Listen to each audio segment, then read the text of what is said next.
Facebook and its apps serve more than 3.5 billion people worldwide and generate more than $86 billion in annual revenue.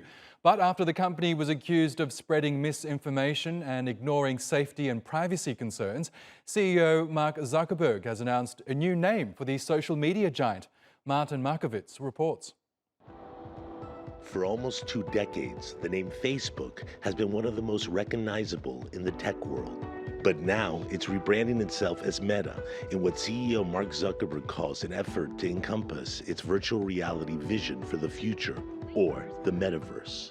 Building our social media apps will always be an important focus for us. But right now, our brand is so tightly linked to one product that it can't possibly represent everything that we're doing today, let alone in the future. And although Facebook and its other apps such as Instagram and WhatsApp will keep their names, they now fall under the Meta umbrella. From now on, we're going to be Metaverse first, not Facebook first. That means that over time, you won't need to use Facebook to use our other services. And as our new brand starts showing up in our products, I hope that people come to know the Meta brand and the future that we stand for. The announcement comes amid a series of damaging revelations about the social media platform. Earlier this year, whistleblower Frances Haugen leaked internal documents to the press and testified before the U.S. Congress. She said Facebook prioritizes profits over people's safety and helps spread misinformation across the globe. But on the streets of Los Angeles, some were skeptical of Facebook's latest attempt to reinvent itself. I don't think it's going to do much good.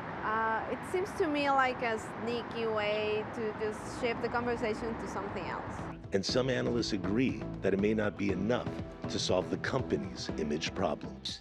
But you can't, as in life, and this applies to tech companies as well, you can't just leave the dirty stuff aside or sweep it under the rug or put it to one end and say you're just going to focus on the good stuff.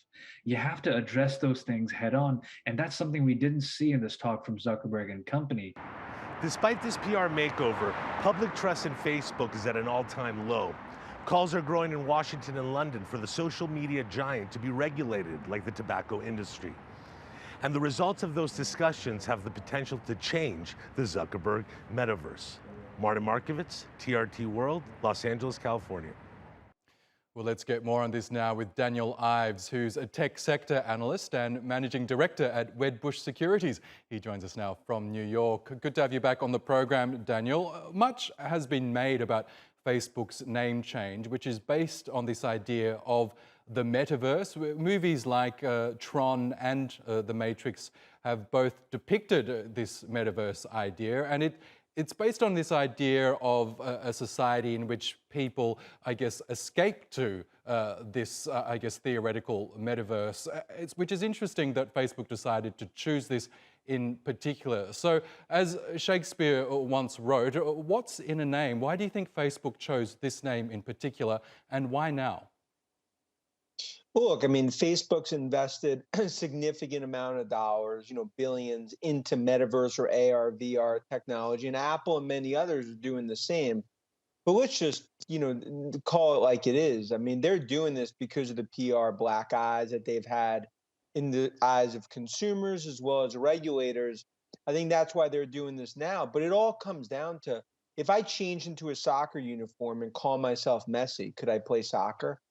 So it doesn't change the ultimate issues where this is Zuckerberg, it is Facebook, and ultimately they've been successful massively, but now they have to deal with the downside of it as you're seeing play out. Yes, and as you pointed to, this name change comes at a time when the company is really struggling to contain the fallout from the leaked documents released by Frances Haugen, a former employee turned whistleblower. Those documents essentially show that Facebook knew about the various harms that its products cause and largely chose to ignore them. How do you think the company is dealing with this, and what sort of damage is it doing to Meta? Well, I think you got to separate between the PR issues and then ultimately, what this could mean, for the company in terms of monetization. I mean, that's really going to be the issue in terms of the monetization piece. Is it impacting consumers? So far, it's not.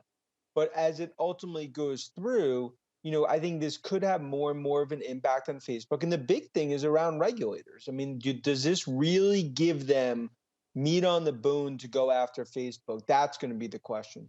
That's right, and despite the controversy, Facebook's latest earnings showed that it earned $9 billion last quarter compared with just under $8 billion this time last year. So really, profits don't seem to be a problem right now. But tell us, what's boosting the company's earnings right now? Look, right now it's still that monetization, but I think more than regulators, I think the biggest worry is what Apple's doing on the privacy, data privacy with that. Do you opt in and you want to be tracked? Only about 15% of users are actually opting in. That's the gut punch to Facebook. I'd say quarter was better than expected, better than feared. But now it's like, can they continue to monetize? Metaverse is still many years out. The monetization of that won't be till the latter part of this decade. So that's a name change, but it doesn't really change the issues at hand for Facebook.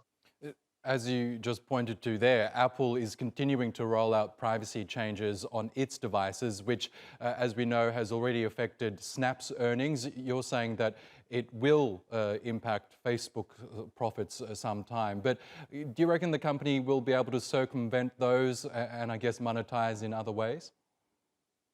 Well, I think they will. I mean, they have the keys to the kingdom. 3 billion users. That continues to be a big part of their success. But I do believe the monetization of those users is going to be tougher and tougher because of some of these data privacy issues. That's why, to me, when you look at social media, I'd rather own a Google/Alphabet than a Facebook, given what I see, in terms of some of those challenges ahead here.